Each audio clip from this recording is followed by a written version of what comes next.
fuck, I'm tired. Much to-do is made about the issue of certain kinds of friction in this, our modern era. We call it the age of information, and yet I've personally met and conversed with people genuinely under the impression that the friction between one man's penis and another man's anus somehow, perhaps magically, spontaneously generates the human immunodeficiency virus. Yes, they genuinely thought homosexuality causes HIV and AIDS. Now, I actually have a tremendous amount of respect for this person, even though I was alarmed at just how ironically skeptical they became when I told them that this just wasn't the case. But one is still left wondering just how the hell they got there. Well, as you may have guessed, this person was fairly religious. Well, homosexuality is a contentious issue. This actually strikes me as good news because 200 years ago it was not a contentious issue. It was a moral wrong as wicked as any other. In fact, it was worse than many others because sexual perversions have always provoked particularly nasty reactions. We've grown though. Gay rights, whatever that phrase is supposed to mean, is becoming a more central issue. With California's disgusting failure last year, and my new home state's referendum to preserve an act of legislature recognizing, mind you, not granting, that same-sex couples deserve all rights, protections, and obligations attendant upon married couples, conventional married couples, I feel compelled to get involved. And I'm going to get involved. I've just written a proposal to the Referendum 71 campaign detailing my intention to organize speaking engagements at churches here in the state of Washington. Particularly conservative churches more or less openly hostile to gay marriage, in all its forms. I've come to the conclusion that I'm fairly well equipped to address the points against gay marriage, and I flatter myself that I'm a speaker of sufficient caliber to persuade people of the virtue of permitting it. Now I realize I'm running up against biblical teachings here. The Bible explicitly repudiates homosexuality. In the Old Testament, in fact, it was a sin punishable by death. But it isn't my intention to persuade these congregations that homosexuality isn't morally wrong. That's another battle. It's my intention to persuade them not to vote to prohibit gay marriage. I mean, naturally, banning gay marriage isn't going to promote their worldview or prevent homosexuality. It's just going to make the people of whom they disapprove unhappy, and nothing more. There's a fine point here that I feel is worth mentioning. I plan to speak in defense of gay marriage and equal rights. But some of you familiar with the backstory here in Washington will note that Referendum 71 doesn't actually permit homosexuals to marry. Rather, it recognizes that domestic partnerships should have rights and responsibilities which are in every way equivalent to those of a marriage. And yet domestic partnerships are not marriages. It even states this explicitly on the ballot.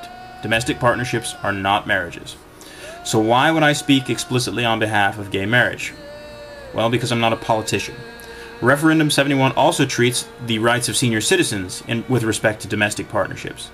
But Referendum 71 is not going to be a contentious issue because of senior citizens.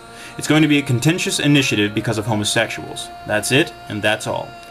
Chiefly, I want to propose that there is a group of people out there who want to do something they claim will make them happy, and that voting against Referendum 71 is to act in such a way as to deliberately deny them that avenue to happiness.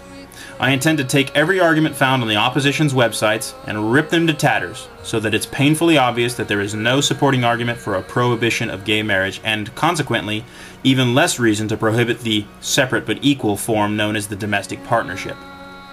I want to foster dialogue at a grassroots level because, let's be honest, churches were the gas in Prop 8's engine, and I plan to be the sugar. And I'm going to resist the urge to run with that metaphor anymore. Anyways, I want to present the opposition with a view of gay marriage and its supporters as something which can be discussed publicly and unashamedly. I want to stand tall on their turf and announce that it ought to be permitted, and then I want to invite challenges. And I feel the need to point out that this is not unprecedented. I mean, is it so far-fetched to think that a church might permit a person who disagrees to come in and challenge the church's view of things? Well, maybe it is. But there's a video here on YouTube in which an atheist stand-up comedian goes into a church and tells a bunch of jokes. Surely what I'm proposing isn't such a stretch as to render it impossible. So there are a few things I would like from you, my viewers, if you can provide them and if you can stomach this request. Your thoughts, concerns, questions, suggestions, ideas, helpful hints or tips, or anything else I might be able to use. In fact, if you think that this is going to be counterproductive or that this is somehow going to hurt this campaign, please talk me out of it, persuade me against the idea. Whatever. Anyways, do all of this via the comments section if you would. 2. If you know any pastors, priests, or bishops here in Washington State to whom you can introduce me, please contact me via private message. Even if you think they'll shoot it down, it can't hurt to ask. I would really like to attempt to persuade them to let me come. 3. Additionally, I would appreciate dissemination of this video because the more people who see it, the more likely I am to be presented with an opportunity to address a congregation. Rate, favorite, mirror, share, post, email, whatever. I'm not asking for subscribers, I'm asking for help. Sincerely. Anyway, I intend for my next video to address the arguments against gay marriage. Plenty of videos are out there which do precisely that, but honestly, who can do it with my monotonous charm? Anyways, this is the Godless Heathen signing off. Good night.